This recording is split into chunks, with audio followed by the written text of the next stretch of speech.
Kira and welcome to another video. Today I'm going to be talking you through all of the books that I managed to read throughout the month of August, and it was actually a lot more books than I expected. My reading month got off to a very slow start. I think I managed to read about 3 books in the first 3 weeks of the month, so I wasn't reading very much at all, which was completely expected because August was the first month of me being back in the office after lockdown, so it was quite a change of pace being back at work and not being at home all the time with plenty of free time. So I didn't expect to read very much in August, and so I was completely fine with the fact that I kind of expected to only read about 4 books throughout the month, and I was definitely on track with that until pretty much the final week of August, at which point I then decided to take part in a couple of readathons. And as always, readathons saved the day because they massively boosted the amount of books that I read throughout the month, and by the end of August I'd actually managed to read a total of 7 books and 2 pieces of poetry. So that was a lot more than I expected, and I'm actually kind of surprised that I managed to pull that off. But regardless, I actually did read 9 things throughout the month of August, which I'm really happy about, but I have a lot more books to talk about than I had previously anticipated. So without further ado, grab yourself a cup of tea and let's jump straight into it. So the first book that I picked up throughout the month of August was Followers by Megan Angelo. I picked this one up for the E=MC² book club, and Molly had chosen this for our July book. Although it was our July book, the live show for this one wasn't taking place until the first weekend of August, and so I waited until literally the day before this live show before I read this book, just because I wanted to make sure that it was super fresh in my mind, and it definitely was. The live show for this one was on Molly's channel, and I'll leave a link to that in the description box down below in case you want to check it out, because we all had some very interesting thoughts relating to this book. But to summarise, I actually ended up giving this book 2 stars, which I was kind of gutted about because I had really high hopes for this one. I didn't actually know that this book existed until Molly selected it for the book club, but once she did and I read the synopsis, it sounded like a really interesting book, and even for the first few chapters I felt like it had a lot of promise, but in actual fact the book was just a little bit disappointing to me. If, like me, you hadn't ever heard of this book before, this is a dystopian and it takes place across 2 timelines and also has 2 protagonists. All of those things are things that I typically absolutely love, so I had really high hopes that I was going to enjoy this book, but it was one of those unfortunate circumstances in which you have a book which has either 2 timelines or 2 protagonists, or in this case both, and one of those protagonists and one of those timelines is far more interesting than the other. And for me, when I come across a book like that, it's just so difficult because gradually, the more and more that you read of the book, the more you start to resent that timeline and that narrator that you just don't like as much as the other one, and it kind of feels like a chore to read those bits. And unfortunately, the protagonist that I didn't like as much seemed to be the primary focus of the book. So like I said, this is a book which takes place across 2 timelines. Our first timeline is a past timeline which takes place in the 2010s at some point, and in this timeline we follow a protagonist called Orla. Orla was my favourite of the 2 protagonists, and I found her narrative to be a lot more relatable and just more compelling. Orla is a 20-something living in New York, basically trying to make it as a writer. Her dream is to be a published author, but she's also working at an online magazine doing journalism and writing blogs and all of that stuff, and essentially she is grinding really hard to try and make it in the big city. However, despite the fact that she is talented, ambitious, really driven, and has a clear goal for what she wants from her future, throughout her time in New York City, she starts to become significantly more aware of the fact that there are thousands and thousands of people just like her.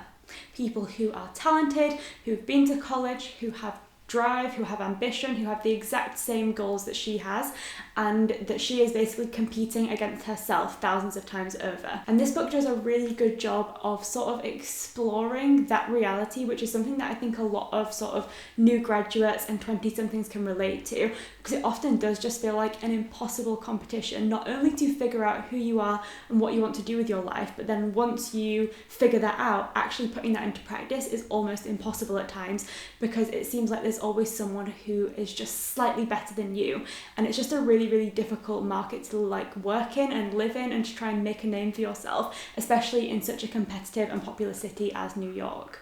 And so I feel like the primary focus of Aula's chapters are the theme of that it basically is more important to know the right people than to know the right things, and it really does explore that it's kind of more the what you know isn't as important as who you know. And I think that is so key and is a really good sort of exploration of privilege in the job market, which is something that I think is very, very key issue but isn't necessarily talked about all that much in books. So Aula's chapters I found to be very relatable. I think they explored an important issue, and she as a character was just someone that you could really get behind because she was going through a situation I think a lot of people can relate to. So clearly I enjoyed Aula's bits, but then our other protagonist is set in a futuristic timeline in 2051, and our protagonist in this is a young woman called Marlowe. Marlowe is essentially an influencer, but in a strange dystopian world where rather than being an influencer who puts themselves out there, say on YouTube or by making content for Instagram, she is someone whose life is constantly broadcast to the entire world 24/7. Everything that she does, from getting married to considering having children, everything is put out there into the universe for people to watch, and of course the main aim of the game is to get followers. So in a lot of ways, Marlowe's story is comparable to Aula's in the sense that they're both sort of trying to figure out how to make a name for themselves in the world, but the context of the way that they're both doing that is very different. And I think whilst Aula's chapters really focused on that sort of post-grad life of trying to sort of make a name for yourself and sort of climb the career ladder, Marlowe's chapters really focus on the concept of influencer culture. And this is where my opinion of the book started to take a bit of a nosedive. I personally think influencer culture is something that's really interesting and definitely something that I think we're going to see talked more about in books going forward, because really the way that we consume and create entertainment is constantly shifting towards a more influencer style of consumption, if that makes sense. I feel like we're definitely moving further and further away from traditional forms of entertainment like television and film, and more towards things that people are creating for themselves. And there's definitely a drive to sort of find creators who you find that you can more personally relate to, and I think real people definitely have that more than sort of television characters. And so Marlowe's sections really had the capacity and potential to have these really interesting discussions about the way that media is sort of developing and evolving, and the way that we consume is a really, really interesting topic. But I think that her chapters were really tainted with negativity and bitterness, and it almost came across to me as though the author of this book is resentful of the way that we consume media and entertainment is changing, and it almost seemed like she didn't want to explore any of the positive sides of influencer culture and of a new form of creating and consuming media and entertainment, and instead she was only focused on the negative and more dramatic side of it. And whilst there are certainly negative aspects, I just felt like her chapters felt so unrealistic because they only wanted to focus on this topic in a negative way, and it just screamed bitterness to me, and I just didn't really like that because I just felt it seemed resentful and not like it was really trying to explore the situation and the theme of influencer culture in an objective way. And I know that books don't always have a responsibility to be objective, they're there to be a form of entertainment, but I felt like this one sort of claimed it was going to sort of address that topic but then didn't really do it justice. But then moving on to a far more positive reading experience, the next book that I picked up was actually a 5-star read, and it was incredible. I'm so glad to have finished this book and to have finished an entire reading journey, and the book that I'm referring to is The Return of the King by J.R.R. Tolkien. This is, of course, the third and final instalment of the Lord of the Rings trilogy, and it was a book that I was reading for the Fellowship of the Read-Along, which is a read-along of the full Lord of the Rings series that I was hosting alongside my friend Lucy from the channel Crescent Pages. Our read-along of this series started at the beginning of July and went through until the middle of August, and reading The Lord of the Rings was honestly my summer reading highlight. I had such an incredible time going on this reading journey with Lucy, as well as with all of you that joined us, because so many people joined in and that made the entire experience so incredible. I genuinely don't think I would have connected with and enjoyed this series anywhere near as much as I did if I'd have just tackled it on my own, and honestly honestly, I think if it was down to me reading it on my own, I'm not sure that I ever would have picked up the series. It was such an incredible experience, and I genuinely do think that reading it alongside all of you and Lucy helped me to connect with and understand what Tolkien was trying to achieve so much more. And we had live shows for each of these books. The live show for The Return of the King was my favourite one, I think. This one was over on Lucy's channel, and I will leave a link to it in the description box down below. I would highly recommend that you go and watch that live show if you're interested in this series at all, because the final live show of course had an in-depth discussion of the final book, but it also gave us the chance to discuss our thoughts on the series as a whole and also on the 3 movie adaptations of The Lord of the Rings. So we had such a fun time reading this series and chatting about it, and it was just such a lovely experience. So if you did join Lucy and I just wanted to share a big thank you, because like I said, it really made the experience so incredible, and I honestly would not have wanted to do it any other way. So if you joined in and chatted with us on the live shows or in our Discord or on my vlogs, I just wanted to say a big thank you, because it really did mean so much, and I think both Lucy and I had an incredible time. Now, I'm not going to go too in-depth into my thoughts on this one, for the reason that it is of course the 3rd book in a trilogy, and that means that there would be a lot of spoilers if I was to really delve into the details, because if you haven't read the 1st or 2nd book in the series, I don't want to spoil it, because I really do think you should pick them up for yourselves. But to summarise my thoughts, I gave this one 5 stars, 100%. I gave all of them 5 stars, and I also just think that this was such an incredible and potentially even perfect conclusion to this trilogy. It really did just feel like an accumulation of all of the sort of drama and tension and apprehension and just everything that had been built up throughout the first 2 books in the series. And I feel like that kind of sounds like an obvious statement, given that it's the final book in a trilogy, but I just feel like that is the only way to describe it. It really did just feel like that accumulation of everything that you've been building up to, and it did it so well. This is a book which really gives you the sensation and feeling that you have gone on a quest with these characters. You don't feel like a sort of bystander, but you really do feel like a participant, which really comes down to how detailed Tolkien's descriptions are and how well he builds up not only the characters but also the world in which his books take place. And I think that sort of world building really pulls you into the narrative, and so by the time you get to this final book in the series, you are so emotionally invested in the characters and the quest that they are trying to complete, and so there is just so much apprehension because you honestly don't know what's going to happen. Going into this final book, I was so nervous because I didn't know who was going to make it, whether the quest could be completed, what might be lost in the journey, and what sort of might have to be sacrificed in order to complete this quest, and whether other people might be harmed in the face of like doing something for the greater good. And there was just so many questions and so much uncertainty. You feel things for characters that you don't necessarily expect to feel things for, and it is just such an incredible conclusion. I think that's all I'll say without giving away any spoilers, but it really was just an incredible end to an incredible reading experience. I cannot express how highly I recommend that you pick up this series if you haven't already. Fantasy, and adult fantasy in particular, is not something I feel like I'm a confident reader in. It's not something that I delve into very often, and so this series felt very daunting to me, but I've honestly just had the most incredible time reading it. And because of that, I just wanted to mention that if you didn't get a chance to join Lucy and I for our read-along of the series, there's actually another read-along of the series taking place between September and December, which is being hosted by Ashley from the channel A Frolic Through Fiction and also Beth from Book's Nest. They're hosting their read-along of this series and The Hobbit as well, called TOLKEINALONG, and that is, like I said, taking place over the next 4 months. They're reading 1 book a month until the end of the year, and so if you didn't get a chance to join Lucy and I definitely recommend joining Ashley and Beth, just because I truly believe that reading this book series as a group rather than tackling it alone will give you the best experience that you can have, and so I definitely recommend joining them. And I think I might also join them for their reading of The Hobbit, because I didn't actually read that that one yet, so I'm probably going to be joining them there. But yeah, I'd recommend joining Ashley and Beth, and I'll leave some information about their version of Talking-along in the description box down below so you can find them and check it out. And it would seem that the first half of my month was very, very book club focused, because the next book that I picked up was also for a book club, and this time it was for the Dark Academics book club.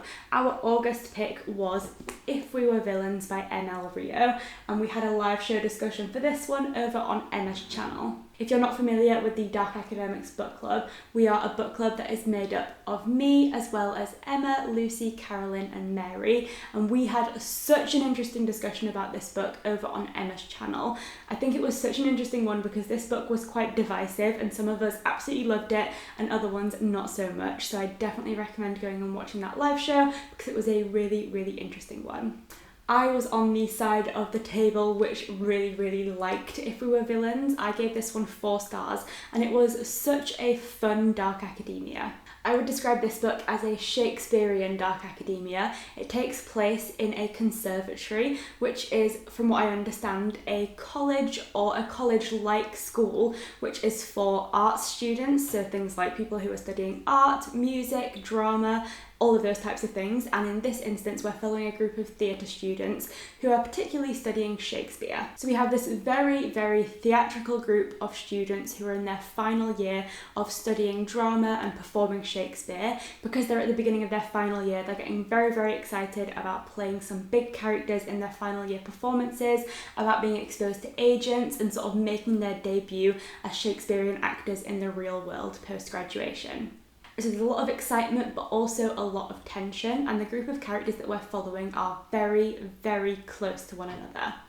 From what we understand, Delica, which is the school that these students are based at, is a very, very prestigious school and the standards there are really, really high. So gradually over the years, the cohort gets dwindled down and down as more and more students don't make the cut to make it onto the next year. And so we have a group of 7 students who are essentially like the elite ones that made it to their final year. And so they are, like I said, a very, very close group, but there's also a lot of strange dynamic going on between them, both in terms of romances, friendships and sort of rivalries. And so they're at the beginning of this final year, everything is open to them and there's so many possibilities, and then a death occurs, which essentially forms the basis for the rest of the novel. We focus on the events leading up to this death, what happens after it, and who is responsible. And so, like all dark academias, there's a lot of tension and a lot of mystery, and I think this book does it so well. One thing that I absolutely loved about this book was the structure, and I feel like I'm not someone who typically comments on, critiques or analyses structure in books all that often. I'm usually just more focused on what is going on and the plot and the characters, but in this book in particular, the structure really jumped out at me as just working so incredibly well. Shakespeare is woven into every single page. First of all, in the language, because these students that we're following are so invested in being Shakespearean actors that Shakespeare and his quotes and his language are woven into every single line of speech, and they just use it as though it's just commonplace language, and so you really get that intensity of their involvement with Shakespeare. But then the actual text itself is set up just like a Shakespeare play. So we have 5 acts, and then within each of those acts there are scenes rather than chapters. Although that's just a small detail, I think it really does add to the book in the sense of giving this almost theatrical-like experience. It obviously nods to Shakespeare so clearly, but it also gives you the opportunity to have this introduction, slow build-up, dramatic climax, and then resolution of this narrative, and I think it just really does play on that Shakespearean element so well. Like I said, the main focus of this book is a death, and that's something that we are aware of from the very, very beginning of the book, and that is because, as well as having these acts and scenes, each of the acts starts with a prologue, and within the prologue we are with a sort of present day version of one of these students called Oliver, and these prologues take place many years after the events of the rest of the book. In each of these prologues, we get to understand that Oliver was the one who was eventually arrested and imprisoned for the death of one of his fellow students, and yet the detective who arrested him isn't happy with the conclusion that he made, and he doesn't feel happy that he solved the case. So many years later, when Oliver is released from prison, he makes a deal with this detective to finally explain everything that happened. And so for the majority of the book, we're in the rest of the scenes following these students as and when these events were taking place. But then every so often we get these prologues that just give you a little bit of an insight into the fact that you are almost an observer. And again, that really adds to the theatricalness of this book, because you know that it's not actually taking place in present day real time, and that you're actually just sort of learning about these events in retrospect, and you do feel more like an observer watching this theatrical performance unfold. One of the things that came up while we were discussing this book in the live show was the fact that a lot of the characters in this book feel very two-dimensional. But I truly believe that that is a conscious decision that was made in order to really explore the fact that they are so invested in and committed to being actors that they kind of have lost themselves as individuals. They only really feel truly like characterized when they're performing and when they're taking on a different character to their own. And so a lot of the time you do feel like you don't know any of the characters, and that they just feel like shells of people because their true purpose is to act. And that also really adds to the mystery of trying to figure out who has committed this murder and why it has taken place, because everything feels like a performance, and that means you don't feel like you can really trust any of the characters because you don't know them. They are always performing. And so I absolutely loved almost everything about this book. There were a few elements that I didn't quite like quite as much as I'd hoped to, and that was mostly because there were certain references to certain mental illnesses and different struggles to do with things like addiction and eating disorders that were kind of just thrown in but not really explored or addressed. And I think when you're going to sort of deal with those really big and important topics in a book, you either need to commit to exploring them properly and doing them justice, or just don't do it at all, because I really don't agree with throwing those topics in just as a little bit of shock or entertainment value. So that was the one thing that I wasn't a fan of in this book, but aside from that, it was an incredible reading experience and I absolutely loved it. I definitely recommend this to anyone who is a fan of The Secret History. I wouldn't say it's as good as The Secret History because, let's be honest, nothing is, but it's certainly the most like The Secret History that I've read since having read that and have been exploring more dark academia. So those three books, like I said, took me until pretty much the third week of August. They took me quite a while and it was a very slow start to the month. So by this point in the month, I was pretty much expecting that I was only going to finish a maximum of 4 books. But lo and behold, we got to the final week of August and I decided to take part in a couple of readathons. The first readathon that I was taking part in was Summerween. This is a readathon that is being hosted by Gabby from Gabby Reads and Olivia from Olivia Reads a Latte, and that is a readathon which, just like the title suggests, is bringing Halloween spirits to summer. So it was all about spooky and dark books. I set myself a TBR of 5 books and I only actually managed to complete one of them. I'm still in the middle of my second Summerween read, but I don't think I'm going to be able to finish that by the end of August, seeing as today is the end of August, today is the 31st.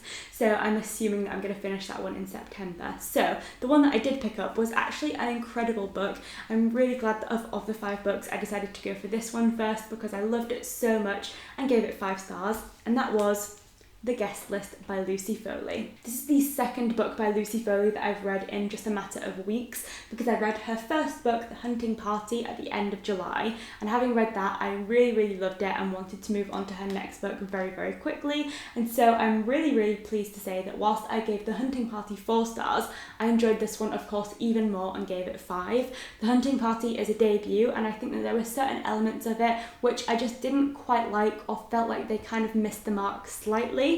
And those critiques that I had of The Hunting Party were really resolved in this one. Structurally and in terms of writing style, both books are very similar and they deal with really similar themes and ideas, and I felt like The Guest List was essentially like an elevated version of The Hunting Party, and that was exactly what I wanted. The Guest List is a murder mystery which takes place on a remote island just off the coast of Ireland, and it surrounds the theme of a wedding where a murder takes place.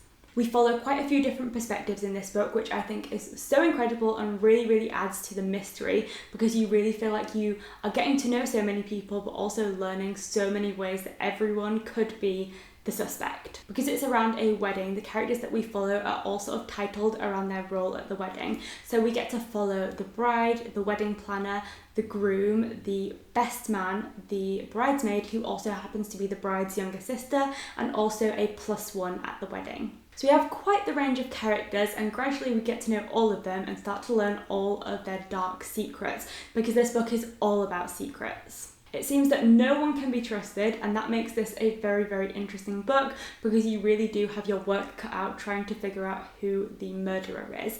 And the other incredible thing that I think make Lucy Foley's books so compelling is that while you know that someone is going to be murdered and you know that a body has been found, you don't get to find out who the victim is until very, very close to the end, which means that not only are you trying to figure out who the murderer is, you're also trying to figure out the victim, and that means that everyone, you're kind of assessing them and wondering, could this be the victim? Could this be the murderer? They could be both, and there are so many options. I can recount at least 3 big twists in this book that took me by surprise and that just really, really got me good, and this book kept me on my toes the whole time. I would say by comparison to The Hunting Party, the characters in this book felt a little bit more realistic. I think sometimes the characters in The Hunting Party felt very two-dimensional and just a little bit too caricatured, whereas in this book they do feel like they've got a little more depth and complexity. I would still say that they do still feel like they're all fulfilling a particular kind of role, and that kind of comes down to the fact that, like I said, each of the perspectives that we have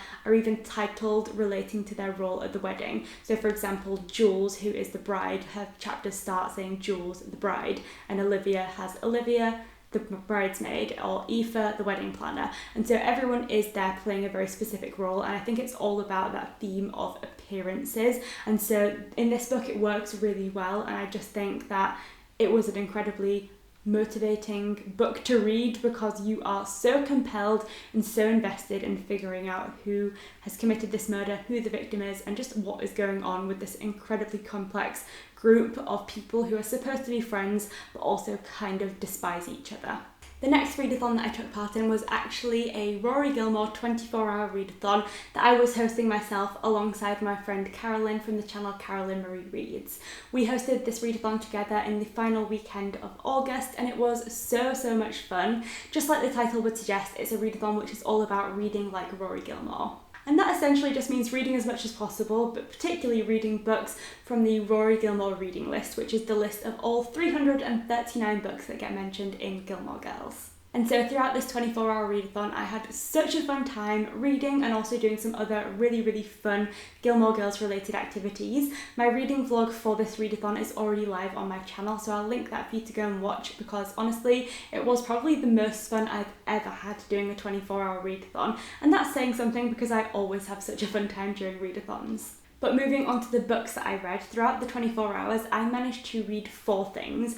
1 book, 1 play, and 2 pieces of poetry. So I feel like throughout that 24 hours, I really expanded my horizons. I made a conscious effort this time around to try and pick things that were kind of a little bit out of my comfort zone and just sort of expand my literary horizons a little bit more, because I picked up things I would never normally try and read, but it was really fun to sort of get out of my comfort zone and try out some new books and styles of literature. So the first thing that I picked up was actually a piece of poetry. Poetry is probably the form of literature that I'm the least confident with. I haven't picked up any form of poetry since graduating from university, and poetry just isn't something that I generally gravitate towards. However, I'm really glad that I did start sort of picking some more up during this readathon, just because it was fun to challenge myself a little bit, and it definitely challenged me a lot. The first thing that I picked up was Howl by Allen Ginsberg, which is a relatively short poem, only about 20 or so pages long, which is obviously great for a readathon because I want to read as much as possible in a really short amount of time. But this one was probably the biggest challenge of the 24-hour readathon.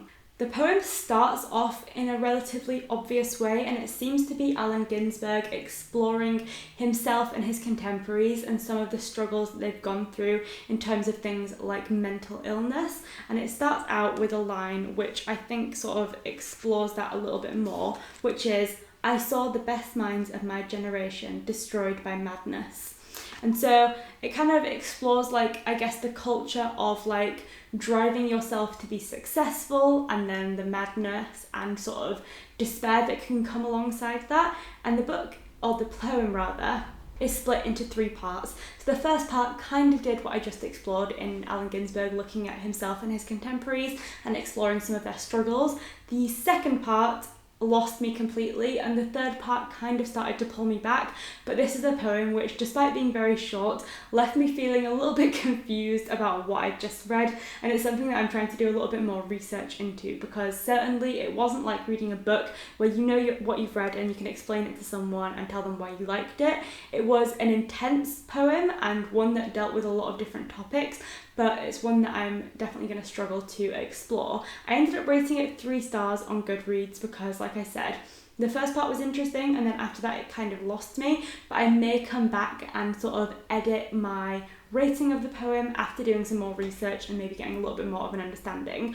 But nevertheless, I'm glad that I started with this one because it was certainly interesting, and it's kind of pushed me, because I feel like, obviously, having got an English literature degree, I'm kind of used to assessing and analysing text, but it's something that I haven't really pushed myself to do since graduating, and so this kind of reminded me that there's sometimes a little bit more to reading than just enjoying stuff, and sometimes there can be a lot more to decipher. And so whilst I can't necessarily see myself becoming like a massive poetry fan, it's certainly something that I'm maybe going to do a little bit more work on looking into. And with that being said, the next book that I picked up, or rather the next thing that I picked up, was yet another poem. This time I picked up a piece of poetry from Edgar Allan Poe, and that was The Raven, which I think in my mind is like the most iconic literary reference in Gilmore Girls, because there's a whole episode all about the Poe Society coming into Stars Hollow and doing their performances of poems such as The Raven. This one was a lot easier to follow and seemed more like a classic form of poetry. It's all about this guy sitting in his chamber working away, and then this thing keeps tapping and he thinks it's like this kind of evil presence, and he's really confused and perturbed by it, and it's very sort of like mysterious, dark and sort of eerie, and then as it turns out it's just this raven sort of tapping on his chamber door. But it's just a very like dramatic, theatrical poem that just feels very enticing, and I really liked this one. I gave this one 4 stars.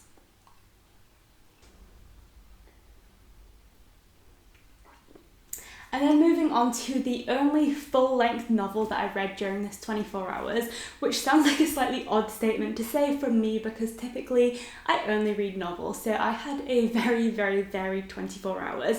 And although I did pick up one full-length novel, that novel in and of itself was quite the experience. And that book was Oryx and Crake by Margaret Atwood. Until reading this book during this readathon, the only other Margaret Atwood books that I'd read had been Handmaid's Tale related books.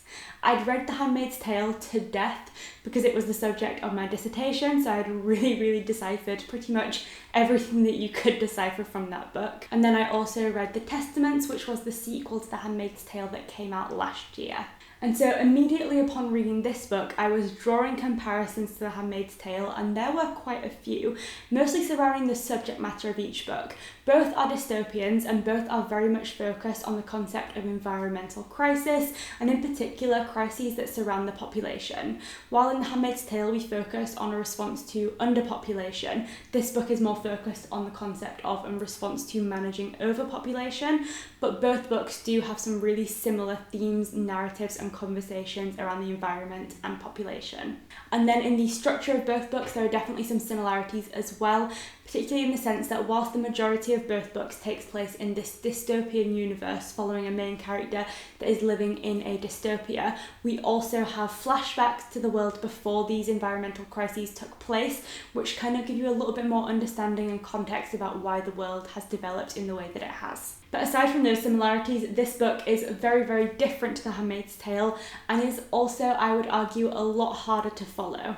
The Handmaid's Tale definitely feels like a more coherent narrative, whereas this one does feel at times very absurd, bizarre and difficult to follow. But it's one that if you kind of bear with it, it will all become clear and things really do sort of come together at the end. Like I said, this is a book which takes place in dystopia as well as prior to a dystopian world, although even the past world in this book does have some dystopian elements. In both sections we're following the same protagonist, but he goes by 2 different names. So in the past world, which is prior to this dystopian crisis, we follow a character called Jimmy. We start following him when he's a young child and he's living with a scientist who is his dad and also his mum, who is kind of sort of not really very on board with the science experiments that his dad is doing. But essentially the experiments his dad is involved in are surrounding animal experiments, and in particular using animals like pigs in order to harvest like organs that can be used for people, and the primary focus of these experiments is immortality. And throughout Jimmy's childhood and into adulthood, we see these experiments and the context of them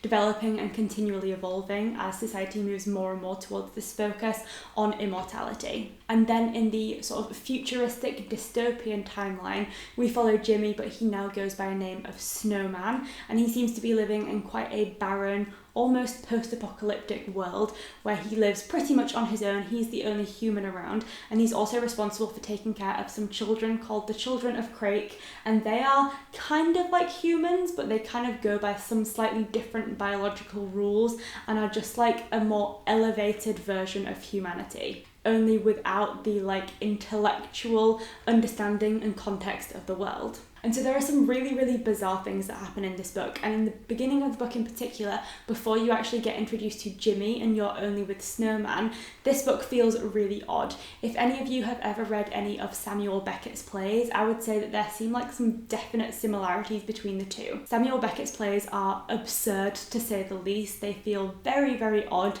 and like you have to do a lot of work in order to sort of decipher any meaning from them. And they also just feel very existential, apocalyptic, and just bizarre. And the parts of this book which focus on Snowman really do have those same vibes, and Samuel Beckett was really what jumped out at me from those parts. However, like I said, as you get introduced to Jimmy and you get more and more context about the past world and what led up to this dystopian and post-apocalyptic universe, things start to make more and more sense, and things seem less and less absurd as you go on, because you have more context and understanding about the world in which Snowman is living with.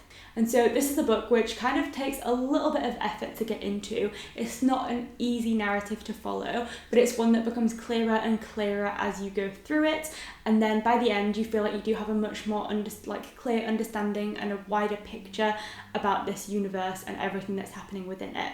It's also a book which is quite shocking at times and deals with some very sort of graphic subjects in terms of things to do with children, and so it's definitely a book that I'd be wary of if you are really sensitive to those kinds of topics, because they do kind of hit you out of nowhere. But on the whole, I'd say that it's a very interesting dystopian. I gave it 5 stars, and I think it's one that becomes very brilliant as you understand more and more about it, although it definitely takes a little bit of work to get into. And then I finished off my Rory Gilmore 24-hour readathon with a play. The play that I picked up was one that I've been meaning to read for a really long time now, and that was The Crucible by Arthur Miller. The reason I've been meaning to read this one for such a long time is because I'm really interested in the Salem witch trials, and this book is always the first thing that comes up whenever you search for anything to do with Salem witch trials or just witches in general. And it was certainly an interesting reading experience. It clearly did address the Salem witch trials, but I was actually surprised by how much of a wider social commentary it offered on the concept of witch hunting, and that was actually so interesting. By witch hunting, I don't just mean hunting for witches as we see in this play and as occurred in the Salem witch trials, but also witch hunting in the way that people just want to apportion blame to other people in order to protect themselves and their image, and how often that can really snowball and have really drastic consequences. It offered a really interesting social commentary about how people can be so quick and easy to get caught up by paranoia and hysteria, and how quickly that can just develop into a massive sort of crisis of people being sort of really damaged by these accusations. But also, I think it really offered an interesting sort of insight into and sort of raised some questions about why people go along with it.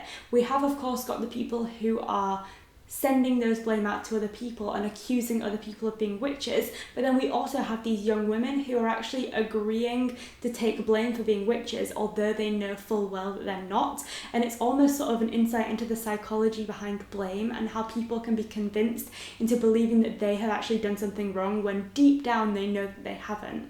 And I feel like this concept of witch hunting is something that is obviously relevant in society today, especially to do with social media and how quickly things can take off without any extra context, and how sometimes people can really get behind a witch hunt of someone on social media without actually understanding any of the background behind it, and how sometimes people can just hear one piece of information and that can dictate and frame their entire understanding of a situation without having any wider context.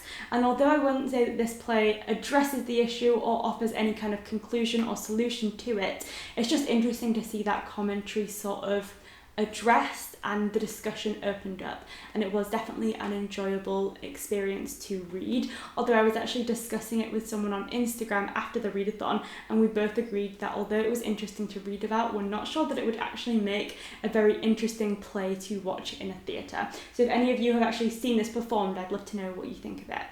So that was everything that I managed to read during my Rory Gilmore 24-hour readathon. But after that, I still had a couple of days left of August in which to do a little bit more reading, and I managed to squeeze in one more book. The book that I picked up was Clap When You Land by Elizabeth Acevedo. And I picked this one up for the E=MC² book club. So funnily enough, I've started and finished this wrap up with E=MC² books. This month it was my turn to pick, and I picked Clap When You Land for our August book. Because it was my pick, the live show for this book was on my channel, so I'll link that down below for you to go and watch if you want to hear me and Molly talking more about this book. But in summary, I loved it and gave it 5 stars. I had been really excited to read this book for quite a while now because it's one that has been getting so much attention and so much love, and so I was really excited to see what it was all about. I'd been wanting to read something by Elizabeth Acevedo for a while, and because this one was just getting so much positive attention, I thought this would be the perfect one to pick, and I also thought picking it for a book club would be great as well because I'd have the chance to talk about it with other people. Like I said, I loved it. I gave it 5 stars and it was incredible. I was so excited to get into it, but I was also somewhat apprehensive because of the fact that this book is written in verse. That's something that, as I've mentioned when talking about poetry earlier, isn't something that I naturally gravitate towards, so I was slightly nervous that potentially, like some other forms of poetry that I'd written, I'd maybe feel like the characters weren't fully fleshed out and I didn't connect with them, maybe that the story was just sort of briefly sweeping over a few emotions but not really delving into anything with great depth, or that I just wasn't going to find it easy to get into. But actually all of those fears were completely unfounded because this book was incredible. The characters were so well developed, the emotions in this book felt so raw, and if anything, I feel like the fact that it was written in verse was actually a really good thing, and not just something I was able to tolerate, but actually something that I really enjoyed. In case you're not familiar with this book, just to summarise the plot, in this book we follow 2 sisters. We have Yahaira, who lives in New York City, and we also have Camino, who lives in the Dominican Republic. Despite being sisters, these 2 girls have no idea that the other one exists. They have the same dad, but he lives essentially a dual life. So for most of the year, he lives in New York City with Yahaira and her mum, and essentially is just their family member. They don't know about anything else. And then every summer between June and September, he goes over to the Dominican Republic and spends time with Camino and tells his other family that he is there on business. And so it's not until an event occurs in which their dad passes away in a tragic plane accident on his way to the Dominican Republic that these 2 people find out that they exist. Which makes this book extremely interesting because of the complexity of the subjects it discusses. Grief is obviously a really key part of this book because we have 2 young girls who are both grieving the loss of their father, but this is a grief which comes with a lot of complexity. I think this book really tackles the idea that in grief we often want to look at the person who has passed away as this infallible and perfect person, whereas in these circumstances it just simply wasn't possible for Camino and Yahaira to look at their dad that way, because it was only in their death did they find out how much he had been deceiving them and how little they really knew of him as a person, because essentially he'd been hiding a whole half of himself to each of them. And so they have to sort of grieve their father and come to terms with this horrific loss, but also come to terms with the fact that there was so much they didn't know, and finally come to terms with the fact that as well as losing someone, they're also gaining a new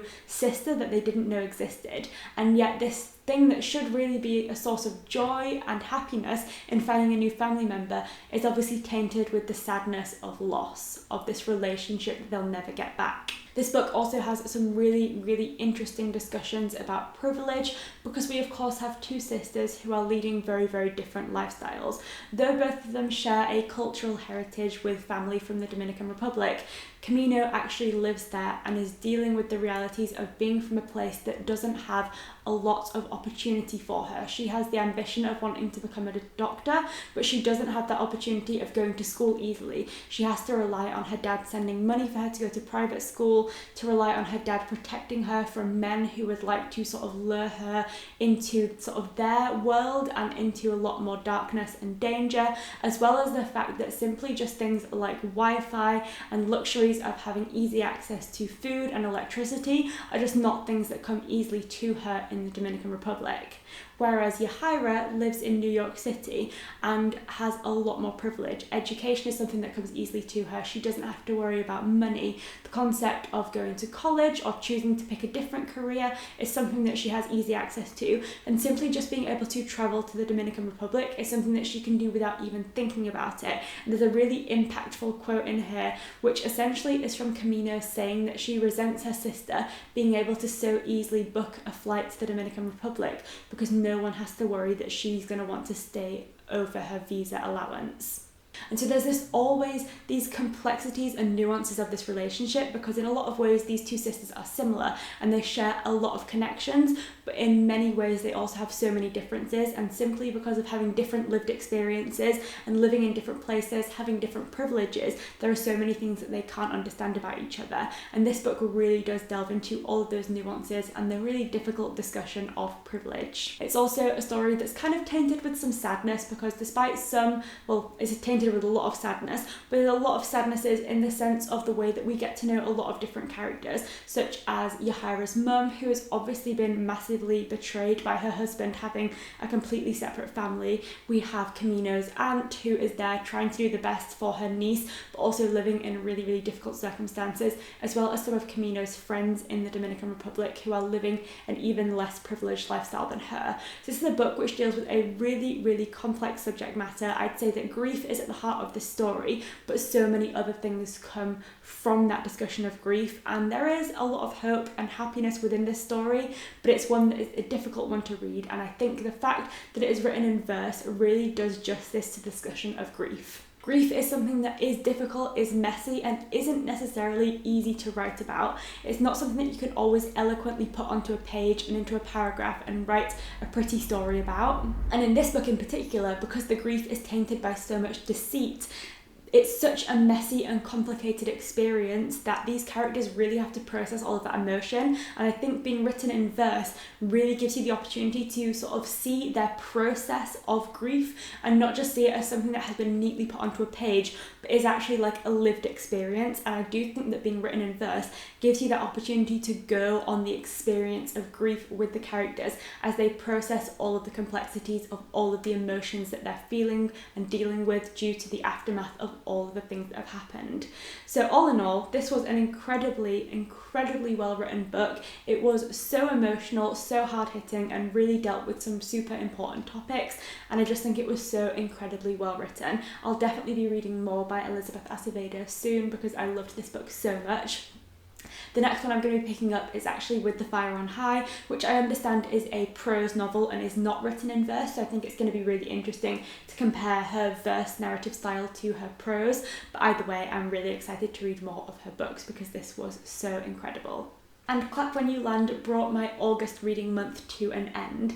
I very unexpectedly read so much more than I thought I was going to in August, and I had, for the most part, a really, really great time doing it. I think aside from just a couple of books that I wasn't so keen on, for the most part, I really, really enjoyed everything that I picked up, which is always nice. So if you've read any of the books that I read throughout the month of August, I'd love to know your thoughts on them because I just love talking about books. Clearly, I've been talking for a really long time about books. And also, if you took part in the Rory Gilmore 24-hour readathon, I'd love to know which books you managed to read throughout that readathon. Thank you so much for watching, and I'll see you next time.